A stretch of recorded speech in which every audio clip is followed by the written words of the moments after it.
Boa noite, turma. O nosso grupo é composto pela Juliana Moura, Joyce Laureano, Kelly Bezerra e eu, Daniele Moraes. Iremos falar sobre o livro Prova, um momento privilegiado de estudo, não um acerto de contas.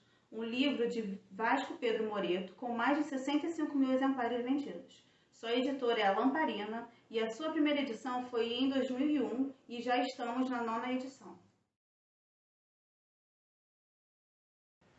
O autor Vasco Pedro Moreto, mestre em didática das ciências e professor. Sua preocupação fundamental como educador é com o ensino de conteúdos relevantes e que proporcione aprendizagens significativas, oportunizando a formação do cidadão competente, autônomo e ético. O escritor de vários livros, entre eles Prova, um momento privilegiado de estudo e não um acerto de contas. O livro também Planejamento, planejando a educação para o desenvolvimento de competências. E escritor consagrado em sua área e orador em diversas palestras. Esse livro é voltado para o professor, porém nada impede que alunos em formação como nós usufruam dessa excelente leitura. Tem como objetivo principal guiar o professor na sua prática diária de aula. O livro foi construído através de muitos anos de trabalho com professores da educação infantil ao ensino superior, baseado no tema Como operacionalizar uma aula com sucesso e avaliar com eficácia e eficiência. Críticas positivas. Ele é um livro de fácil entendimento, conforme alguns de nossos colegas já sinalizaram. Ele é um guia prático de como transformar a avaliação em um momento significativo para os alunos. E ele também sinaliza possíveis erros que cometemos nas nossas práticas, até mesmo sem perceber.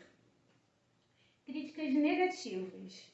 O autor não deixa claro o tempo que levou de pesquisa. Ele também não fala se o grupo que participou dessas pesquisas, dessa construção do livro, era de escolas públicas ou se era de escolas particulares. E bem sabemos da distância que existe entre ambas.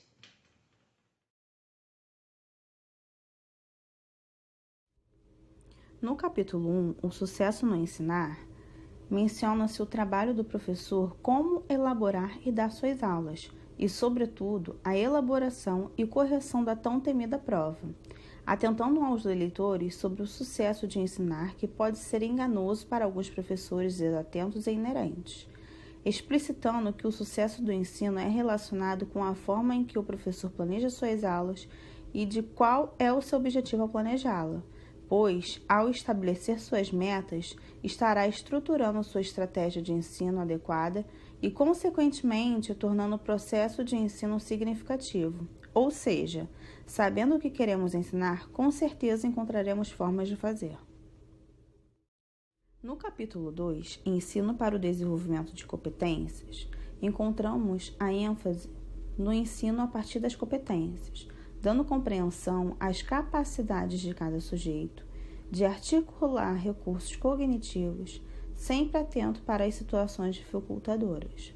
Contudo, para superar suas dificuldades, o aluno precisa dominar os conteúdos relacionados, desenvolvendo do querer e o saber fazer. O autor também destaca que é essencial o docente tenha competência para ensinar, saber desenvolver suas aulas, sempre levando em consideração e identificando os valores culturais relacionados ao ensino e utilizando uma linguagem apropriada e comandar suas emoções. No capítulo 3, Reflexo da epistemologia do professor. Nesse capítulo, o autor destaca que a teoria do conhecimento do docente refletirá na formulação de suas aulas. A teoria dita como tradicional ficou evidente na formação de muitos professores, tendo como base as correntes de ideologias empirista e positivista, com apoio psicológico comportamental dos behavioristas, postulando que o aluno aprende a descrever o que aprendeu, sendo receptor dos conteúdos assimilados. Assim, ao tornar-se participativos nas aulas, o aluno passa a construir conhecimentos, passando o estudante a ser um construtor de representações e não um repetidor de informações, e o professor passa a ser um mediador desse processo de aprendizagem. Capítulo 4. O processo de apropriação do conhecimento. Nesse capítulo, o autor aborda conflitos quando o assunto é apropriação do conhecimento. O sujeito interage com o mundo físico e social, através do seu contexto de vida, assimilando as informações, fazendo relações com saberes já estabelecidos e modificando suas estruturas conceituais para novas práticas. Capítulo 5. Docente mediador. É fato que o professor, ao longo de sua jornada, busca o sucesso em sua atividade de mediador.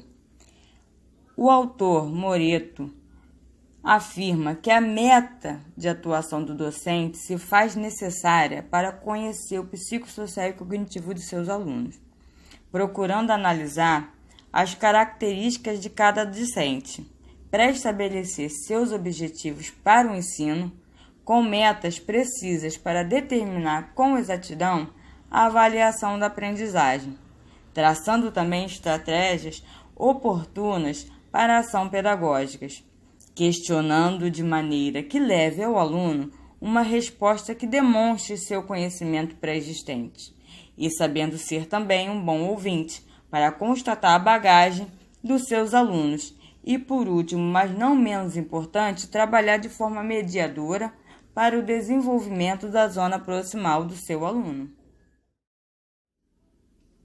Capítulo 6. A estruturação do conhecimento é concluída através das linguagens. Nesse capítulo, o autor afirma que a estruturação do conhecimento acontece por meio das linguagens, que funcionam ligando os contextos dos docentes com as vivências dos alunos, sendo o fio condutor entre os saberes do educando com os novos conteúdos a serem trabalhados. O aluno traz consigo uma bagagem de vasto vocabulário próprio, e na interação com o professor, os contextos terão suas linguagens unificadas, que tornarão-se comum entre ambos, compreendendo o professor que o fator primordial da linguagem é o que dá sentido ao texto e ao seu contexto. Não é aconselhável que o professor se esforce para mudar a linguagem de seus alunos, mas que os oriente para que tenham o conhecimento da linguagem adequada. Já o capítulo 7 fala sobre a escola como facilitador da socialização de indivíduos. Este capítulo enfatiza as duas etapas de socialização. A primária, onde o indivíduo se torna um ser social através das experiências transmitidas pelo seio familiar, e a secundária, que ocorre quando há a conscientização da sua realidade social e ele aprende a compreender o contexto em que está inserido. Nós entendemos, que este capítulo ele dialoga bastante com a pedagogia do oprimido, do professor Paulo Freire, e a didática fundamental de Candor. Já no capítulo 8, ele vai descrever o papel dos conteúdos escolares. O Vasco, aqui, ele vai abordar duas temáticas. O ensino bancário, aquele conteudista, onde a prioridade é o decoreba, e também vai priorizar o fazer do aluno. Aqui o autor afirma que a educação por competência aperfeiçoa a aptidão do sujeito em lidar com situações diferentes, confirmando que o ensino de conteúdos e evolução de habilidades devem concomitar. Partindo de acontecimentos complexos, devendo o docente buscar estratégias para o desenvolvimento do educando. Capítulo 9. Avaliar com eficácia e eficiência. O autor ressalta que avaliar a aprendizagem é tema delegado aos professores e exaustivo aos alunos. utilizar a avaliação como meio de promoção do educando e não de punição. Capítulo 10. Um novo significado para a taxonomia de Bloom. Visa a construção do conhecimento sendo organizadas em níveis complexos. Dentre eles estão lembrar, entender, aplicar, analisar, avaliar e criar. Em suma, esse capítulo resume a prova operatória. Além disso, o capítulo contempla vários exemplos de atividades, como também orienta a construção de questões operatórias. Concluímos que este livro é de grande relevância para estudantes de licenciaturas, mostrando como avaliar de forma mais correta e justa, não deixando de lado o uso dos conteúdos, mas dando um novo significado à avaliação. O mesmo vale para os docentes, porém com cada um tem o seu modo de atuar. Este livro vem com a intenção de fazer com que o professor reflita sobre suas ações e até mesmo métodos que utiliza em sala de aula, podendo e devendo revisitar a sua prática.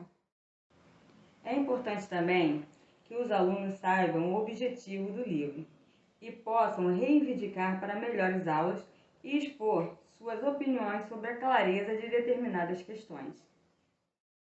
A avaliação da aprendizagem, ela não é um momento angustiante somente para o aluno, ela também é para o professor.